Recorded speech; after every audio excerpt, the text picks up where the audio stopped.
MJC-TV a réalisé une rétrospective afin de revenir sur les différents reportages que nous vous avons présentés en 2016. Ce montage nous parle aussi bien des festivals et expositions ayant eu lieu à Lamballe que des différents artistes, que ce soit des peintres, des écrivains, des sculpteurs, des musiciens, etc., qui vivent dans la région lambalaise. Je vous invite à regarder ces images qui vont susciter en vous quelques souvenirs. Il est de coutume que la presse écrite fasse une rétrospective des événements de l'année. Cela a donné une idée à l'équipe de MJC-TV qui a repris les temps forts de ses émissions tout au long de l'année 2016. Sur le plan événementiel, plusieurs moments forts qui déplacent généralement des foules, citons le festival pentatonique qui, après une pause d'une année, est revenu pour proposer aux habitants de la région lambalaise une gamme de festivités qui mêlent à la fois la musique, le chant, la danse, les arts de rue. Une occasion en quelque sorte pour les habitants du Penthièvre, qu'ils soient professionnels et surtout amateurs, de montrer leur talent et leur savoir-faire dans les domaines cités précédemment.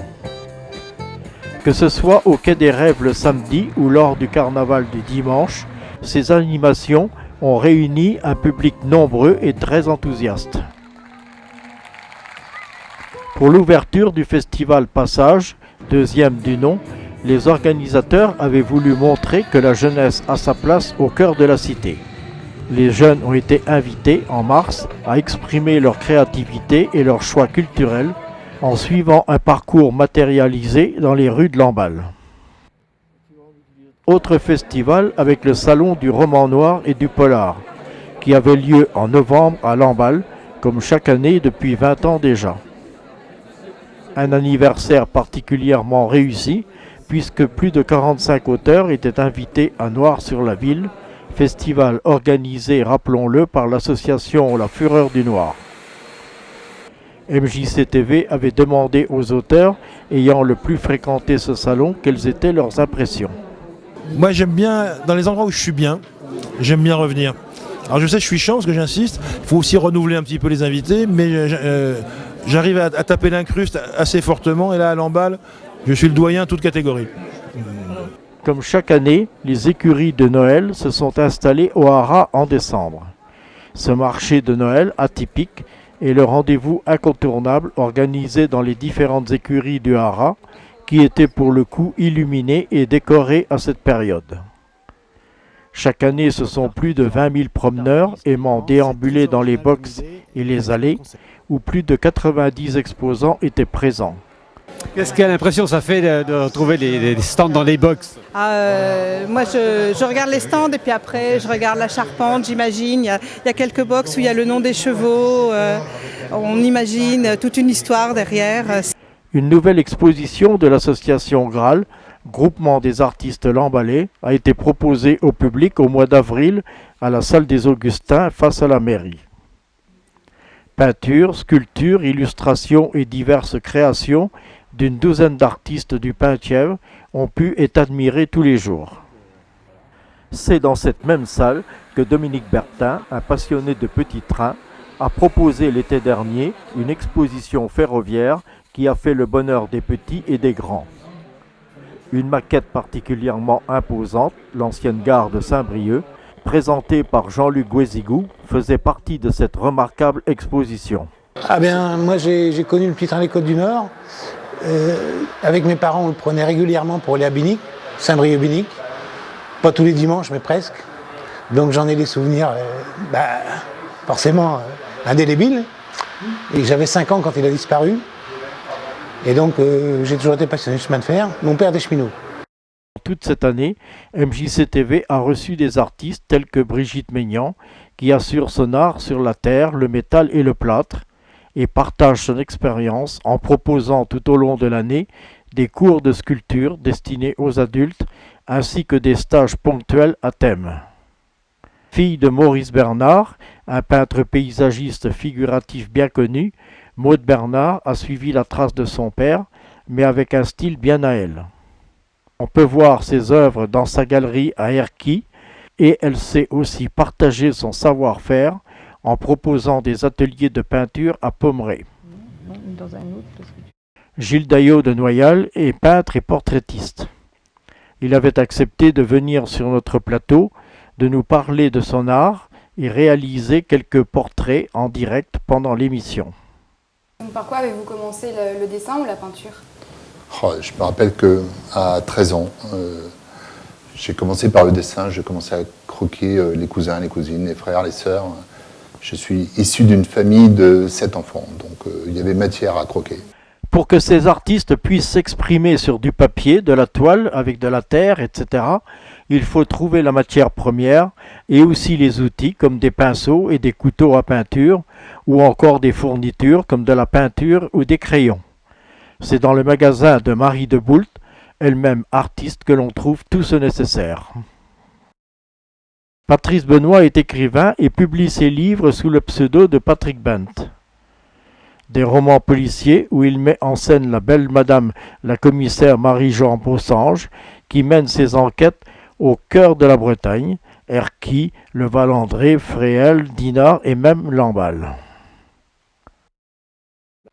Artistes également, ces musiciens du groupe Elvire qui nous ont fait entendre leurs prestations spécialement préparées pour MJC TV.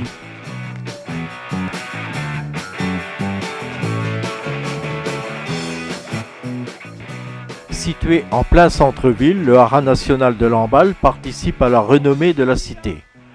Même s'il reste haras national, il appartient maintenant à 4 collectivités, dont le syndicat mixte. Loïc Corret, maire de Lamballe, était venu sur notre plateau pour nous parler de cet achat. 400 000 est un prix tout à fait acceptable puisque nous avons 4 collectivités. La ville, la communauté, conseil départemental et conseil régional. 100 000 € chacun, c'est tout à fait acceptable pour un lieu comme celui-là. Achat qui a été signé en décembre dans une écurie, l'écurie des Arts. On est là pour vérifier donc, que ça se passe bien votre affaire. Et on a convergé vers une solution qui nous permet de transférer à l'équilibre pour les deux parties ce bien vers les collectivités territoriales. Il s'agit ici de quelques moments forts abordés l'an passé sur notre télé locale. Chacun peut revoir les différentes émissions en parcourant notre blog MJC TV. Dans sa galerie d'art, le Dragon Noir qu'il vient d'ouvrir en plein cœur de Lamballe, Éric Lardenois y accueille à bras ouverts autour d'un café, artistes et passants, bien au chaud devant un poêle. Aujourd'hui, au 21 de la rue du Docteur Calmette, sur les murs de l'ancienne boutique atelier de la créatrice en joaillerie Véronique Belleret, Éric vous reçoit avec le sourire comme il a reçu notre équipe pour le reportage que je vous invite à découvrir. Depuis début décembre 2016, une galerie d'art s'est installée en plein cœur de Lamballe, au 21 rue Docteur Calmette. C'est Éric Lardenois qui est à l'initiative de ce projet. Alors qu'il travaillait à Paris, pourquoi Éric a-t-il choisi de venir s'installer à Lamballe? Moi, depuis 30 ans, je connais Lamballe. Ma famille habite sur Lamballe, mes sœurs habitent sur Lamballe, mes parents habitent sur Pléneuf. Donc, je venais tout le temps en vacances ici. Bon, voilà, je venais en vacances ici et j'étais séduit par cette vie parce qu'il y avait une dimension humaine qui m'intéressait vraiment beaucoup, quoi. Et je crois que je me suis pas trompé, quoi. Pourquoi avoir choisi le nom de Dragon Noir?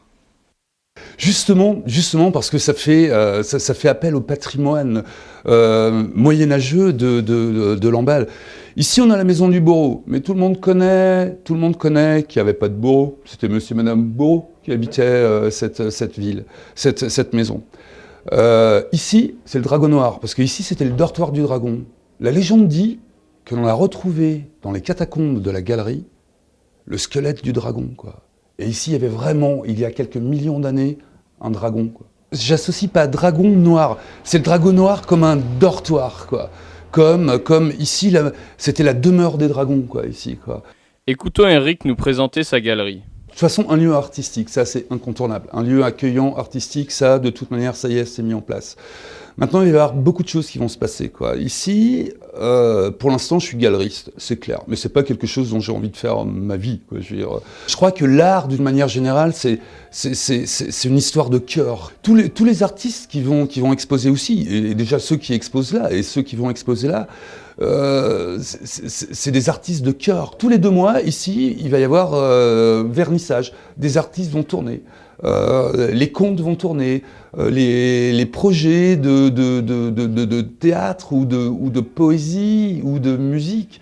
Alors musique, je vais faire un peu attention parce qu'on est en centre-ville et que ça va être un peu plus compliqué, mais je pensais en musique une harpiste, par exemple, quoi, ou une harpe, quoi, je veux dire. Voilà, et là, voilà. Du slam aussi, j'ai oublié, quoi, parce qu'on a aussi dans la région des gens très forts, quoi, en slam, quoi, des pointures, je pourrais même dire, quoi.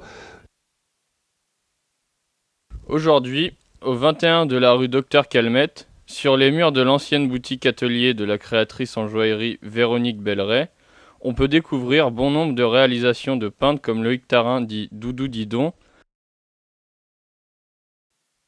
des cartes de tarot revisitées, des œuvres de l'artiste de récupère Bruno Pansard, un récupérateur qui donne une autre vie aux objets destinés normalement à la déchetterie, les réalisations d'Annie Lagadec sur la maternité, sculptées dans de la pierre de Richemont, comme ces oiseaux de passage en terre cuite, ou encore ces bancs de poissons. Les aquarelles et les magnifiques carnets de voyage de Charlotte Kérodran, mais encore plein d'autres surprises. Mais quels sont donc les différents projets d'Éric ? Alors on pense à reconstitution historique, et on ne fait pas que penser. Il va y avoir aussi cet été 2 dates où il va y avoir des reconstitutions historiques de Lamballe avec des miliciens. Alors pour moi 2017, ça y est, c'est fait, quoi. Moi je prépare 2018 maintenant. 2017, je sais exactement où je vais, surtout... Alors il va se passer des contes aussi ici, quoi. Je veux dire, c'est une galerie d'art, mais on la transforme aussi comme un petit théâtre, quoi. Je veux dire, parce qu'il y a entre 20 et 25 personnes qui tiennent ici, quoi. Ici, il va y avoir, ça va tourner en associatif. Il va y avoir, la galerie sera gérée par une association, c'est clair. Il y aura un collectif d'artistes aussi. L'idée, c'est que l'argent gagné par cette galerie serve à financer des projets artistiques pour la ville et globalement pour le Penthièvre, quoi. Mais on n'oublie pas que Lamballe, c'est la capitale du Penthièvre. Ça, moi, j'oublie pas. C'est quelque chose qui est ancré fort. Donc voilà, cette galerie servira à financer des projets d'artistes du Penthièvre. Si on peut en faire une rue d'art, pourquoi pas une ville d'art, soyons fous, quoi. Une ville d'art, ouais, on a la matière ici, en tout cas.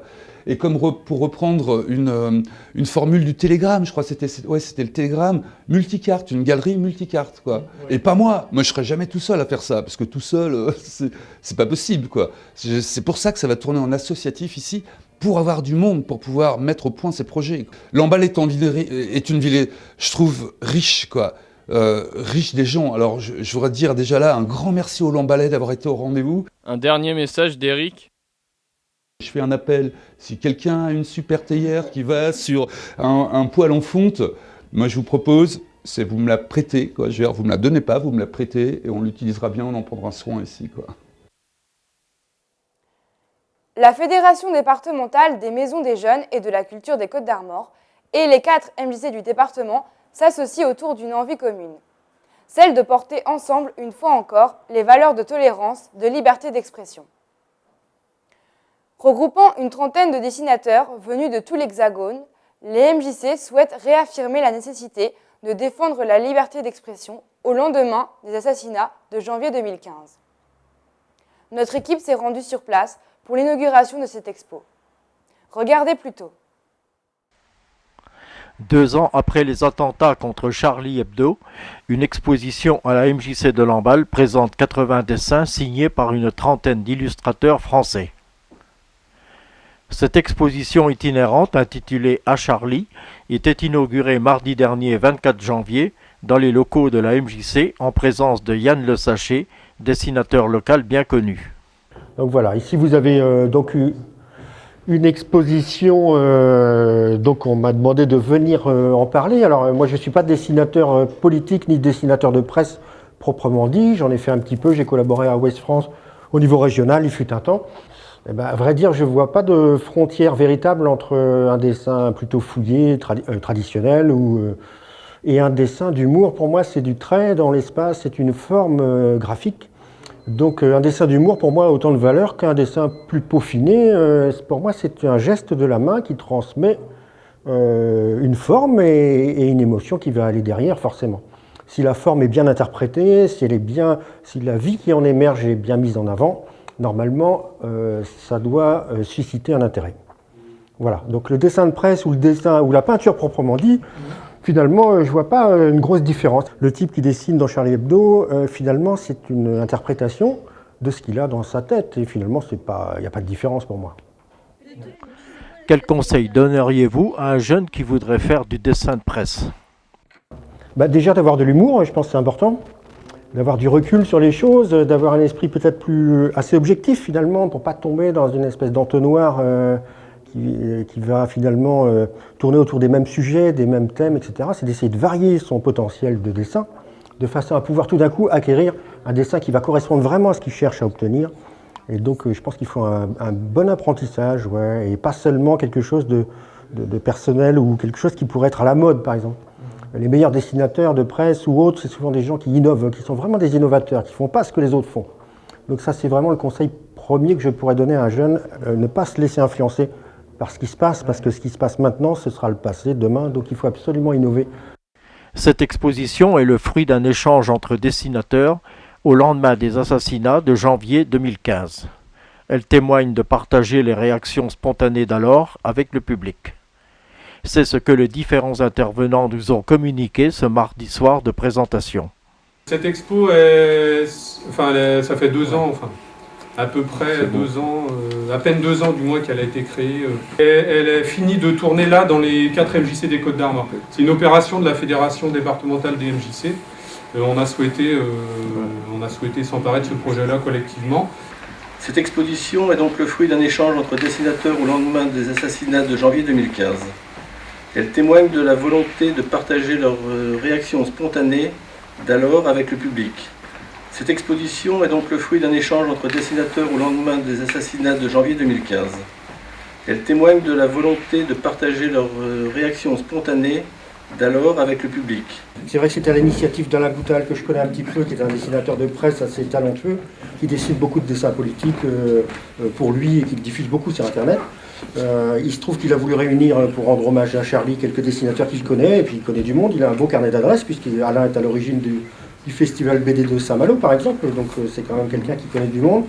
Et donc il a réussi à réunir beaucoup de gens, donc j'ai fait moi-même un petit dessin, et puis on est une tripotée d'artistes à avoir rendu un hommage plutôt drôle, j'espère, à un événement qui ne l'était pas du tout, mais je pense qu'il aurait plu aux premiers intéressés. Donc j'espère que vous pourrez apprécier ces dessins en tant que tels, à savoir des choses relativement simples, mais qui sont toujours percutantes. La MJC est le réseau des MJC qui a souhaité faire tourner cette exposition. Et puis à la ville de Lamballe, notamment à la bibliothèque, l'équipe s'est saisie effectivement de cette proposition et s'est dit qu'il y avait peut-être un prolongement à proposer, d'où la soirée complète, l'exposition effectivement à voir dans les locaux de la MJC, et puis la rencontre avec un journaliste ce soir. L'idée c'est bien d'engager le dialogue entre nous sur ces questions de liberté d'expression, liberté de la presse. À travers cette exposition et ces rencontres, les MJC des Côtes-d'Armor souhaitent réaffirmer la nécessité de défendre la liberté d'expression. Ainsi se termine notre première édition mensuelle de l'année 2017. La prochaine émission aura lieu le samedi 25 février. L'équipe de MJC TV compte de plus en plus de jeunes voulant apprendre la vidéo avec, entre autres, ce projet mis en place depuis quelque temps et qui consiste à réaliser une télé avec les jeunes du collège Jean Richepin. Une émission qui se réalisera probablement courant avril. Il ne me reste plus qu'à vous souhaiter un bon week-end à tous. Avec quelques jours de retard, bon anniversaire Marion.